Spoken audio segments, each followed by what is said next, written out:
Where were you when you heard the exit poll for last month's election? I was at home watching the election. And what was your reaction? Did you shed a little tear like Theresa May? No, not at all, because I actually think the result was extremely important for the country in the sense that it destroyed the mandate for a hard Brexit, and that's reopened the Brexit debate. Now we've, in my view, got to bring that to its full point of saying, let's not do this. Let's instead find a compromise with Europe and stay. But the election result for sure had the very positive effect of meaning that the Tories couldn't claim the mandate they wanted to claim.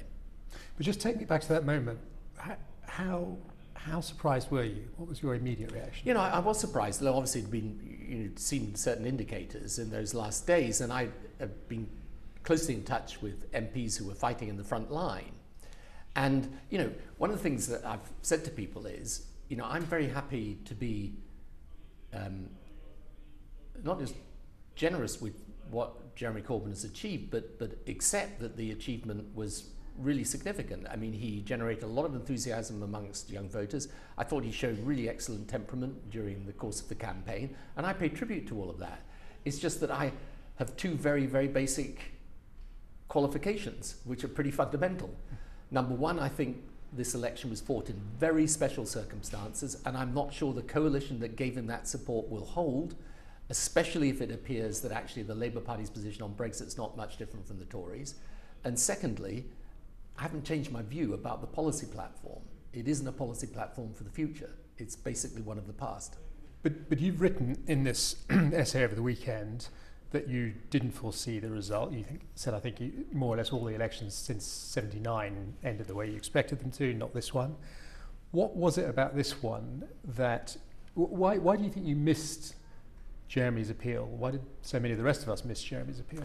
I think we missed it partly because there's a whole, you know, you've got to understand today that there's a whole debate going on social media, in different forms of people interacting with each other, particularly young people, that really doesn't hit the mainstream media at all. So that's a lesson learned, and I think that's a very core lesson for the future. But that's the generational problem, that we're not seeing into that whole political world. Yes, I mean, I think there are lots of issues about that world, by the way, in social media and the trading of facts and information, which is a whole other question. But no, I think so. I think first of all, there is frankly a generational problem in that. I mean, my children don't read newspapers in the same way. They don't get their news in the same way. They don't communicate in the same way that my generation did. So that's one big change. But the other change I think is really important for us to understand is the Tories fought a campaign that was not just disastrous, but they created in part for us a coalition. Because if you were against austerity and didn't want to see the Tories have a mandate for doing whatever Tory things they wanted to do, you had to come out and vote Labour. And secondly, if you wanted to stop a hard Brexit or a no-deal Brexit, you had to come out and vote Labour to do that. So I'm not saying Jeremy Corbyn didn't generate real enthusiasm, particularly amongst a group of young people. He definitely did. But I think there were other people that voted with enormous hesitation, not thinking they were making him Prime Minister, but thinking they were voting against the Tories. And therefore, I think when we look at the next election, we should be careful of our own hubris. How do you know that? Because you wrote that on the weekend. You said you doubted that you doubted that everyone was voting for him to be Prime Minister, for his platform, that a lot of people you suspected thought the Tories would win. They were voting to neuter his mandate, I think was the way you put it. How do you know that? Well, I think you know from two sources. First of all, I can just tell you anecdotally, I know masses of people in that situation who voted not because they believed Jeremy Corbyn was great, but they were determined to vote against the Tories. Secondly, there were candidates standing in the election, some of whom won very large majorities, by the way, explicitly on a programme of distance from the Labour leadership. Now, that's why I say to you, I think the sensible thing is not to say all those Labour voters voted with enthusiasm, or for someone like me to say, no, people weren't really enthusiastic about them. The essential thing is to understand this was a coalition of different types of people. Some were very enthusiastic, some were a lot more hesitant, and some, frankly, were Tories who really disliked the Tory campaign. But I don't think, I mean, look, I could be wrong, but I think there were significant numbers of people who will have voted Labour not in the expectation we were going to be the government. Now, next election, and this is why Labour's got to be careful of how we read this result. A, the Tories are never going to fight a campaign like that one. I know the Tories, they're not going to do that. And they're going to have a new leader as well. Secondly, our programme, particularly on tax and spending, is going to come under a lot more scrutiny than it did last time round. And the Tories decided in the last election to go after his patriotism, which was, in my view, another strategic mistake. Next time, they're going to go back and they're going to look at the tax and spending implications. And, you know, that's why I say the sensible thing for the Labour leadership, in my view today, would be to do a real analysis of what that Labour support was. I would like to see us shift to a much stronger leadership position against Brexit, and to make sure that the programme of change that we're advocating is credible and not just change-making. You've obviously reflected quite a lot over the last month on the election result. Was there anything about it which made you question what you thought you knew about politics? Yes, in the sense that, and not just this election result, but Brexit, the Trump victory in the US, you know, what's happening all over Europe. Did you see any of the other two coming, by the way? No. So you've had 3 surprises. Yeah, I feel exactly. a little better and you know, about myself. And you know, unless you're just completely you know, willing to reflect, then you should reflect. Here's what I think. I think that there is a real desire for change, a real sense of inequality and insecurity, and we have to deal with that. I still believe that if the centre puts forward strong radical solutions, but which are based on what I would call, you know, solutions that align with the future, I still think that position beats everything else. Donald Trump didn't come out of the centre, did he? Donald Trump didn't come out of the centre. The Democrats, in my view, were not quite in the centre themselves, but Macron was in the centre. So you've got to look at different. What do these results show you? I think they show you for sure people want change, right? If you're the status quo candidate, you're going to lose. But I don't think they conclusively show you that the populism of left or right is the only thing they'll vote for. I think they would vote for a radical change-making centre. But you know, that may be wrong. Based on what? Because there are 3 results we just talked about, where in each case it was the populist, the opposite of the centrist candidate who won. Or yeah, the but proposition. you're going to have 4, haven't you? Because there have been 4 surprising results. Tell me how many people a year ago would have said the French election was going to give you President Macron. Okay, so you're 1 for 4. Right, I'm just saying, you can't put all of these things in the mix. I mean, what will come out of the German election is probably also the centre. Right.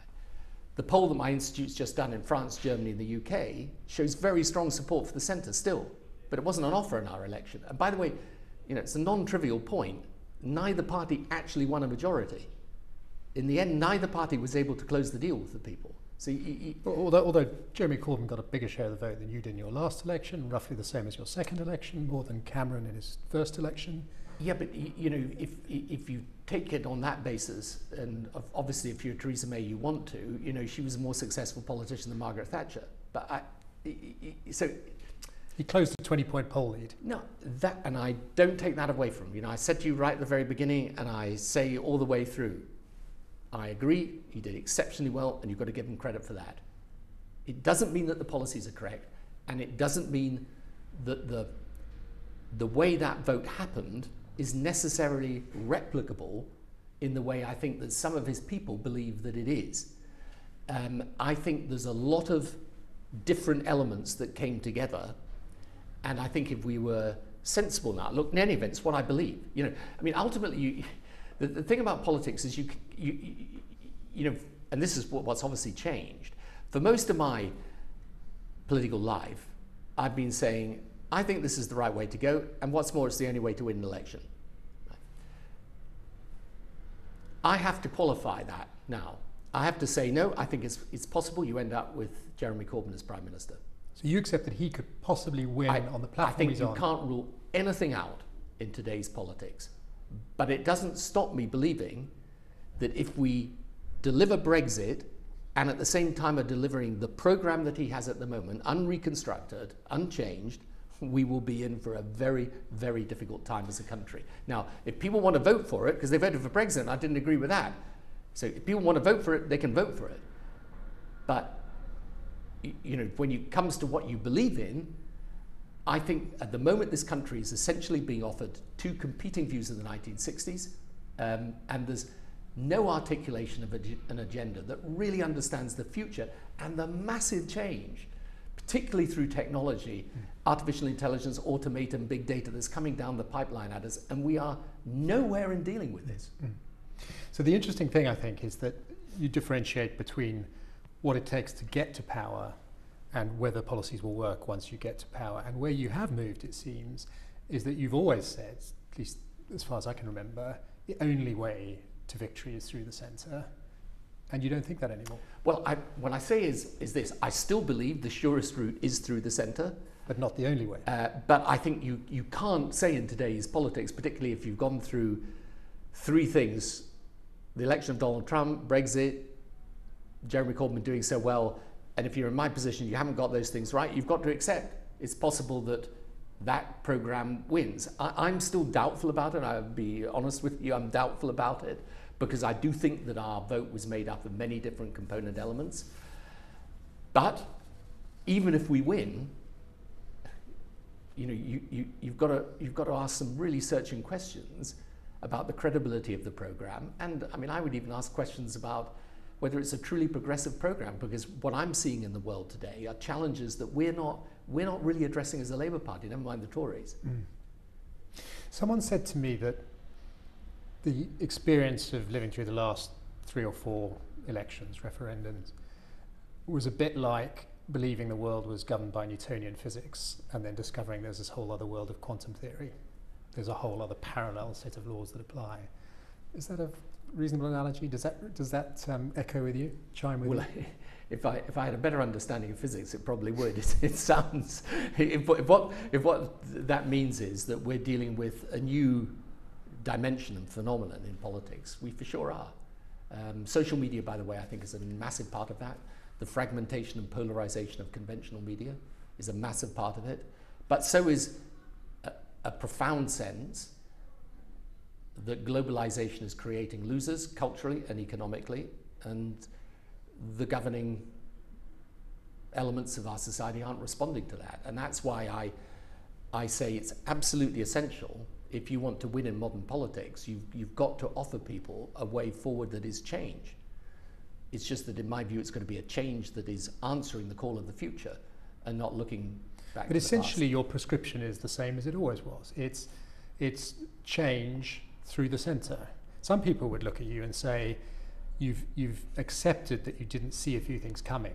You made the most minimal, very male admission of fault, as it were, but really you haven't conceded anything. You haven't really changed your view of politics at all. You haven't allowed for the fact that any of the rules you think apply may no longer apply. Some people might think that's actually quite a Tony Blair way of responding to the challenge. Well, it depends what's changed and what's not changed. I mean, the policies that I would be implementing in government today would be completely different from the past. I think you've got to look at the whole way, for example, that modern capitalism works, and you've got to be analysing, does it work in the right long-term way for the future of the country? I think there's massive redesign of the strategy for producing additional productivity, skills, education. You know, I would have a completely new and different radical agenda, but no, I haven't changed my basic view, and why should I? Because it's what I believe. That the best. But that's the really interesting thing, is because it hasn't actually, the events of the last 2 years haven't challenged any of your beliefs. I mean, I find myself looking at some of these things thinking, gosh, I just don't know. I don't know what I thought I knew about politics. Right, but you don't. You come out thinking my beliefs still stand. You've got to distinguish between two separate things. One is accepting that there's something going on in politics that you didn't get and don't fully understand. We're completely on the same line with that. I agree. That's why I'm studying it very hard. The other thing is to work out what you believe in. Look, does the fact that the British people voted for Brexit mean that I think Brexit's right? No, I think it's a disastrous mistake for the country. I think it's relegating us, diminishing us is going to do us damage economically, going to do us damage politically. So if what you're saying to me, well, you should change your mind because the British people have now voted for it, I mean, that's essentially what Theresa May's saying. I'm afraid I don't agree with that. I'm not talking about that. I'm talking about essentially what the kind of route to electoral success is. I don't think you've really changed your view of what it takes to get the Labour Party back to power.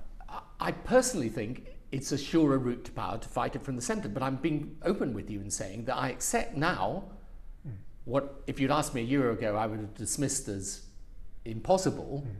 I accept as possible. It's, you have to say in today's world now, there's been so many political upsets, it's possible that Jeremy Corbyn could become Prime Minister and Labour could win on that programme. So in that sense, I am changing my position. I'm just not changing my position as to the wisdom, especially at the same time as you're delivering Brexit, of delivering what is, frankly, an unreconstructed far-left programme. I mean, the country would not be in good shape if we did those two things at once. Do you think the election result was, to any degree, a reaction to you? I mean, one hears of young people particularly who say, I went out because for the first time that I could remember there was a clear left proposition instead of a sort of Blairite sludge. But you know, people say these things. I mean, first of all, I mean, we didn't win. I think it's a non-trivial point. Now, I understand we did far better than everyone expected, but we weren't able to command a majority. And yes, a lot of young people were mobilised. I think Brexit was a very big factor. Tuition fees probably also a factor. The enthusiasm Jeremy Corbyn generated also a factor. But you know, we won 3 elections. You know, so only one of them with a higher percentage of the vote. Yeah, but that was because there was at that point an active third party. But by the way, there was never any doubt that we were going to win each one of those elections, really. I mean, when you look back on it, it was very clear, right? We haven't won an election yet. I mean, we've actually suffered our 3rd defeat. Okay, so I'm not taking away from Jeremy Corbyn and his people that we underestimated his appeal and the appeal of his programme. But I think they've also got to be careful, just as we shouldn't understate it, they shouldn't overstate it. And I think if you did an analysis in some of these constituencies, and I've talked to lots of MPs since the election, people voted Labour for all sorts of different reasons. They weren't all 100%, you know, chanting Jeremy Corbyn. I mean, although the polls now suggest that, you know, it's not the case that the election happened, people registered their protest and then they all fell away. He's leading in the polls. Yeah, no, absolutely. But that doesn't seem to quite chime with your view of why. Well, I think it's worth doing analysis of this, but I still think you will find that the vote fragmented into a number of different buckets, some of which were very enthusiastic, some of which were less. Just reflecting on the changes that you talked about in politics, you talked about social media, you talked about some of the sort of appetite for change, anger.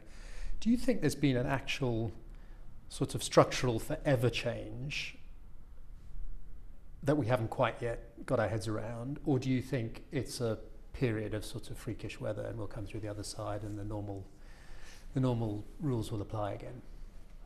I think it's a really difficult question and I'm not sure what the answer is. So what I'm saying is sort of work in progress in terms of my thinking, but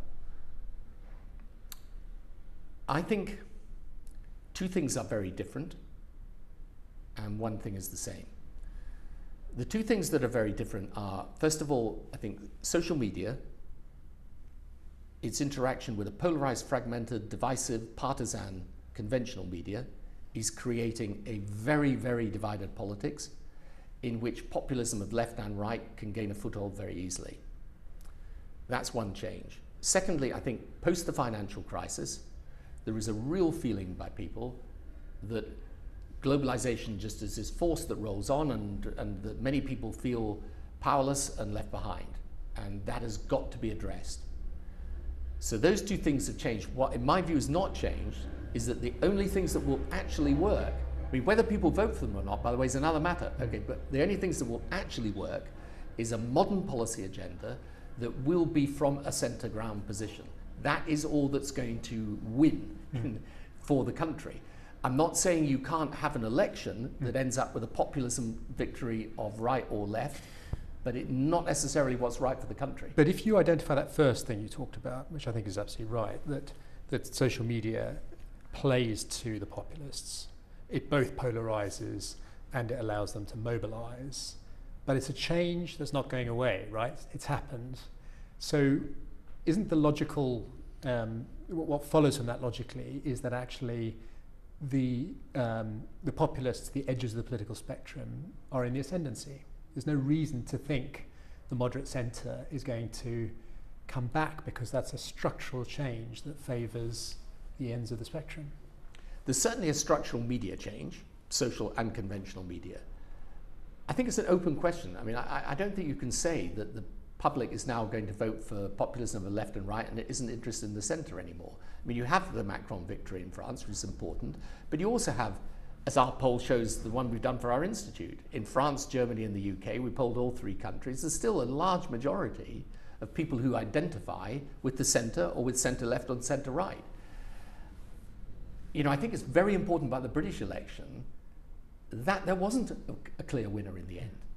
You know, now that, okay, you've got to delve into all the reasons for that, but no one had a sufficiently strong offer that actually brought a victory, you know, so a majority. So I think it's not clear, and I think we should be very wary of simply accepting that we're now in a new world where the populism of left and right is all that's people are going to vote for. I still think most people understand instinctively, even though they don't get a lot of it on the social media or conventional media, that the problems of the future aren't going to be solved by either a kind of anti-business tax and spend agenda of the left or an anti-immigrant agenda of the right. What worries you more, Prime Minister May or Prime Minister Corbyn? What worries me most actually is Brexit. I mean, I think every day it is clear the damage it's doing. Every day it's clear that if we had proper leadership in this country, we would be steering ourselves off this course and finding a compromise with Europe. And therefore I worry about Theresa May's programme, because she's going to deliver Brexit at any cost. I haven't changed my view about the wisdom of the Jeremy Corbyn economic programme. I think it's essentially a big tax and spend, sort of nationalisation, old left programme, and I think doing that at the same time as doing Brexit, and that is his position as well to do Brexit, yeah, I think it's going to be a big problem. But I mean, it's a real so don't ask potential me to choose, choice. Which worries you more? Brexit worries me most, and what worries me is that both political leaderships are in favour of it.